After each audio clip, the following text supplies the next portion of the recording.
पाकिस्तान में पेशावर के एक सिख डॉक्टर की गोली मारकर हत्या कर दी गई। उस समय वे अपने क्लिनिक में मरीजों का चेकअप कर रहे थे। पुलिस ने कहा जांच जारी है। जांच के परिणाम क्या होंगे इसका अनुमान अब तक के अनुभवों के आधार पर हम लगा सकते हैं। लेकिन मित्रों, यहाँ विचारणीय यह है कि पाकिस्तान व बांग्लादेश में अल्पसंख्यकों का उत्पीड़न कोई घटना नहीं है, एक प्रवृत्ति है, एक विचारधारा है, एक अभियान है जिसका एक सुनिश्चित लक्ष्य है। और विचारणीय यह भी है कि और पहले की बात न भी करें तो भी कम से कम 1947 से उत्पीड़न की जो आंधी चल रही है उसकी जिम्मेदारी किसी पर फिक्स होती है कि नहीं। और तो और भारत में भी हिंदू जिस तरह अपने अस्तित्व के लिए संघर्ष कर रहे हैं और अपने भविष्य के प्रति चिंतित हैं, उसकी भी जिम्मेदारी किसी पर फिक्स होनी चाहिए कि नहीं। जब छोटी से छोटी दुर्घटना की भी जांच के लिए आयोग बिठाए जाते हैं, दोषियों व लापरवाहों का पता लगाया जाता है और आवश्यक होने पर उन पर कार्यवाही भी होती है, तो करोड़ों लोगों को इस तरह निर्दयतापूर्वक विनाश की आग में झोंक देने वालों की जिम्मेदारी फिक्स क्यों नहीं होनी चाहिए। जिन लोगों ने देश की जनता की ओर से विभाजन के दस्तावेजों पर हस्ताक्षर किए, उन्होंने क्यों नहीं इसमें ये चिंता की कि तब के पाकिस्तान तथा आज के पाकिस्तान व बांग्लादेश में जो करोड़ों अल्पसंख्यक फंस जाएंगे उनका क्या होगा। क्या उन्हें मुस्लिम मानसिकता नहीं पता थी? क्या उन्होंने मोपलाओं द्वारा किए गए हिंदू नरसंहार नहीं देखे थे? क्या उन्होंने डायरेक्ट एक्शन डे का आतंक नहीं देखा था? क्या उन्होंने मध्यकालीन इतिहास नहीं पढ़ा था? क्या उन्हें नहीं पता था कि एक विशेष विचारधारा किस तरह बाकियों को समाप्त करने पर तुली हुई है?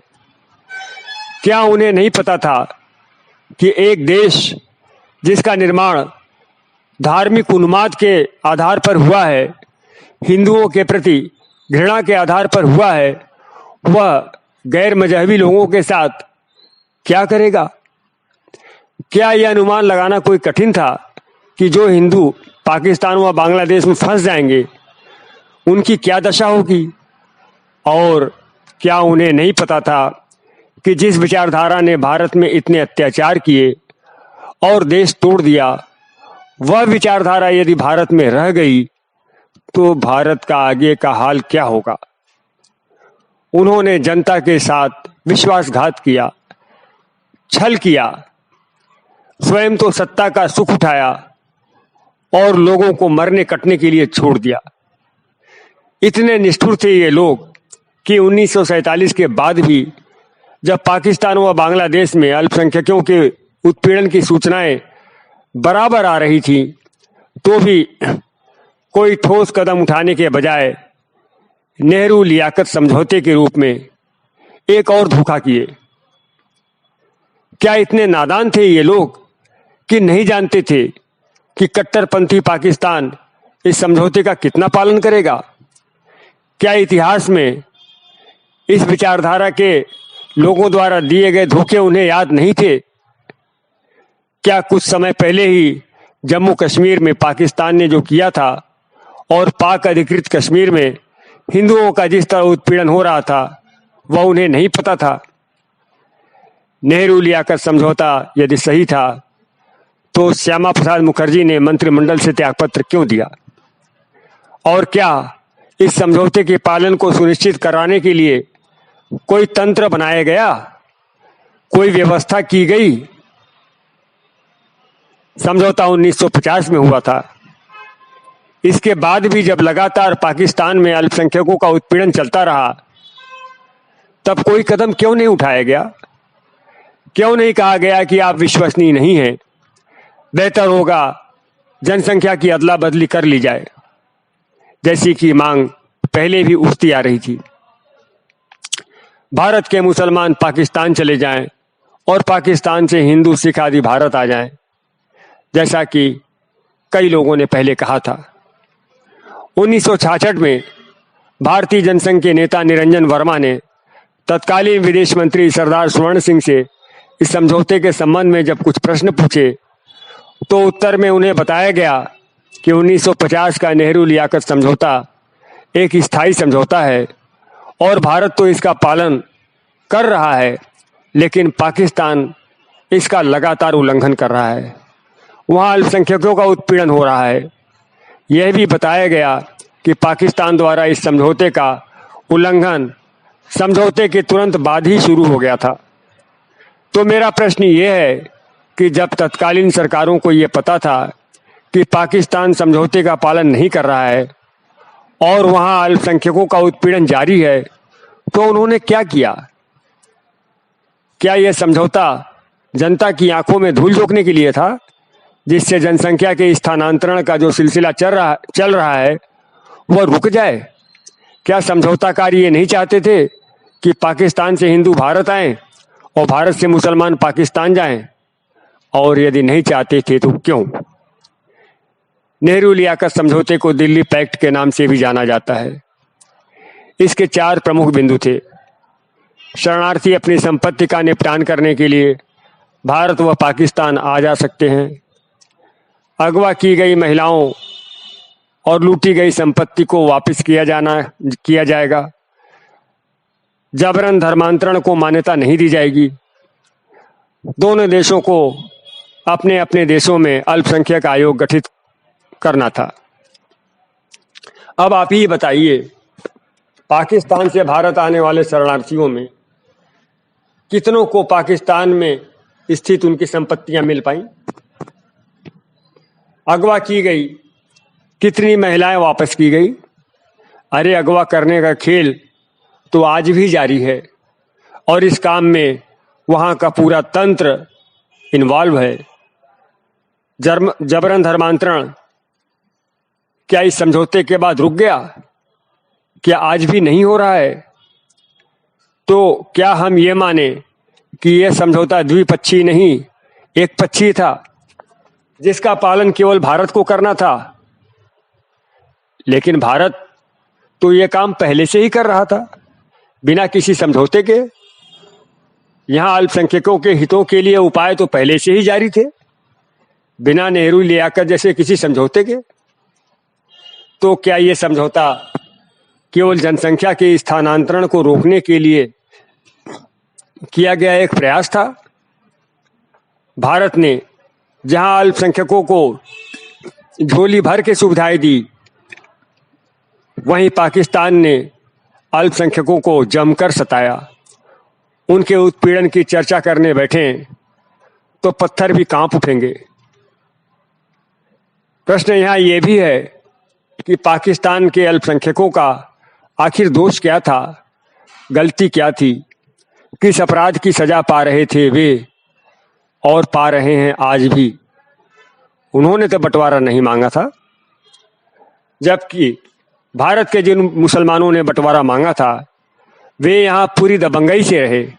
इतना ही नहीं, उल्टा उन्होंने बहुसंख्यकों को सताया और साथ में अल्पसंख्यक होने का रोना रोकर नाना प्रकार के संरक्षण व सुविधाएं भी प्राप्त करते रहे। नेहरू लियाकत समझौते की मंशा पर इसलिए भी सवाल उठते हैं कि इसे मुस्लिम तुष्टीकरण वाला बताते हुए नेहरू सरकार में उद्योग मंत्री श्यामा प्रसाद मुखर्जी जी ने त्यागपत्र दे दिया। प्रसंगवश आपको 11 अगस्त 1949 को भारत की संविधान सभा में श्री पी.डी. देशमुख द्वारा भारत की नागरिकता पर दिए गए भाषण का एक छोटा सा हिस्सा सुनाता हूं। देशमुख जी कहते हैं, मैं एक ऐसा प्रावधान चाहता हूं जिसमें ऐसा प्रत्येक हिंदू या सिख जो किसी राज्य का नागरिक नहीं है उसे भारत का नागरिक होने का अधिकार मिले। हमने पाकिस्तान का बनना देखा है। इस देश की स्थापना क्यों हुई? इसलिए क्योंकि मुसलमानों ने कहा कि उनका अपना घर और अपना देश हो। कोई व्यक्ति हिंदू या सिख है, केवल इतने ही आधार पर उसे भारतीय नागरिकता मिलनी चाहिए, क्योंकि हिंदू या सिख होने मात्र से वह दूसरों की नापसंद का शिकार हो जाता है। यदि मुसलमान अपने लिए पाकिस्तान नामक एक अलग जगह चाहते थे तो क्यों नहीं हिंदुओं और सिखों के लिए भारत अपना घर होना चाहिए। मतलब ये कि देशमुख जी चाहते थे कि पाकिस्तान में रहने वाले प्रत्येक हिंदू और सिख को भारत का नागरिक होने का अधिकार मिले। क्यों? क्योंकि वे वहाँ के लोगों की मानसिकता से परिचित थे और वहाँ रहने वाले हिंदुओं और सिखों की सुरक्षा के प्रति चिंतित थे। लेकिन जब इंडियन सिटीजनशिप एक्ट 1955 बना तो देशमुख जी की चिंताओं को काफी सीमा तक अनदेखा कर दिया गया। किस आधार पर? नेहरू लियाकत समझौते की झूठी आशावादिता के आधार पर। मित्रों, लियाकत अली जिन्होंने दिल्ली में नेहरू के साथ इस समझौते पर हस्ताक्षर किए थे, वे पाकिस्तान के ऑब्जेक्टिव रिजोल्यूशन के निर्माता थे, जिसमें पाकिस्तान को बड़े ही गर्वपूर्वक एक थियोक्रेटिक इस्लामिक स्टेट बताया गया था।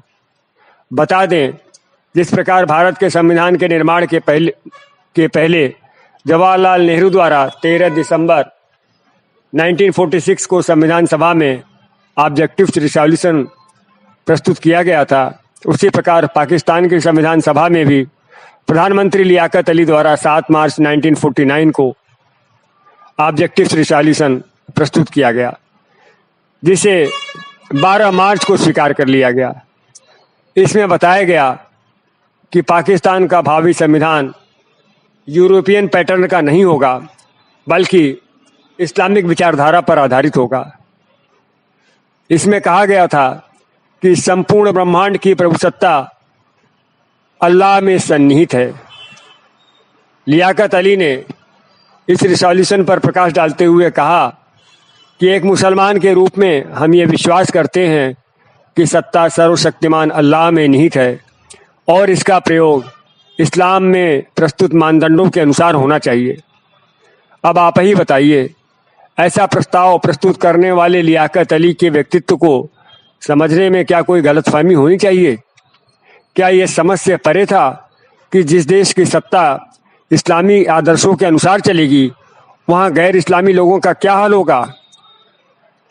तो क्या नेहरू लियाकत समझौता जीती मक्खी निकलने जैसा नहीं था?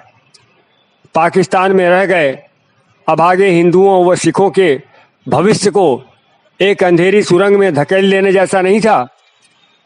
आगे की घटनाओं ने सिद्ध किया कि यह समझौता बहुत ही बड़ा डिसास्टर था, बहुत ही बड़ा ब्लंडर था। क्या यह समझने के लिए बहुत दिमाग लगाना होगा कि पाकिस्तान व बांग्लादेश दोनों ही देशों में जनसंख्या में हिंदुओं का अनुपात किस तरह लगातार गिरता गया, जबकि भारत में मुसलमानों का अनुपात बढ़ता गया? तो इतने सारे लोगों के उत्पीड़न व विनाश की जिम्मेदारी किस पर है? माना कि जिम्मेदार लोग अब दुनिया में नहीं हैं, लेकिन आयोग बिठाकर जांच तो कराई जानी चाहिए कि ऐसी भयानक गलतियां हुई तो कैसे, और इसके लिए जिम्मेदार कौन थे। हमें पता तो चलना चाहिए कि वे कौन लोग थे जो शासन तो भारत पर किए, लेकिन काम भारतीय हितों के विरुद्ध किए।